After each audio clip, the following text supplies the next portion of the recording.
All right, guys, let's talk about the draft because it is happening tonight, 7:30 on ESPN. We talked about it earlier in the show. We talked about the #1 pick. So here's a quick look at the draft order as it stands. The Timberwolves with the #1 pick, followed by the Warriors at #2.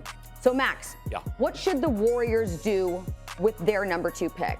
I know we had Joe Lacob on earlier, and they're talking about they will like some size, and Wiseman has size, but you can get a rim runner who can defend the rim and all that and not shoot, right? I mean, Wiseman may have more upside, but you can get all that on the open market like every year. There are guys bouncing around teams like that because it's not as valued as it used to be in the NBA. My prediction is, and I would assume, that if they can find someone who likes Wiggins and the #2 pick, they would also try to improve that way, bring in a higher caliber player than either Wiggins or the #2 pick. But guys, I don't know, given Wiggins' contract, if he actually has trade value that way, or if you need to induce someone to take Wiggins with the #2 pick, and therefore you get a lesser player back. If that's the case, they're going to have to keep it. So it really depends on how the league views Andrew Wiggins, I think.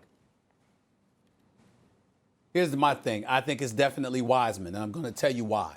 Because you don't want you want an agile, athletic big to help Draymond Green on the front court.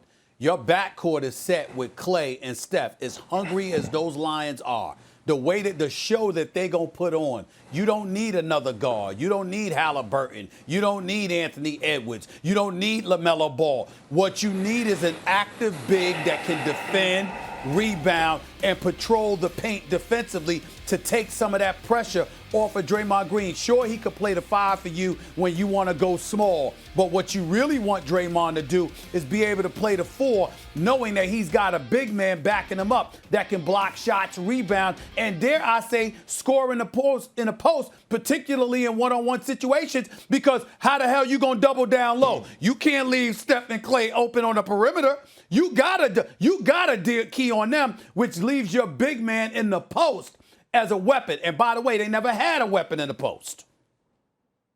Who you preaching today, Stephen A. Smith? I'm right there with you. They got to take Wiseman with the #2 pick. And Max, keep Andrew Wiggins. Let me tell you why. For the first time in his career, he don't have to be the #1 pick. He could be the third option guy, which he is, and he will flourish well playing alongside Steph, Clay, and Draymond. And you add a Wiseman, and just like Stephen A. Smith said a week ago, you could book it. Golden State Warriors will be back and be competing for that Western Conference title heading to the finals. Well, the NBA going to be looking a lot different as of tomorrow, guys.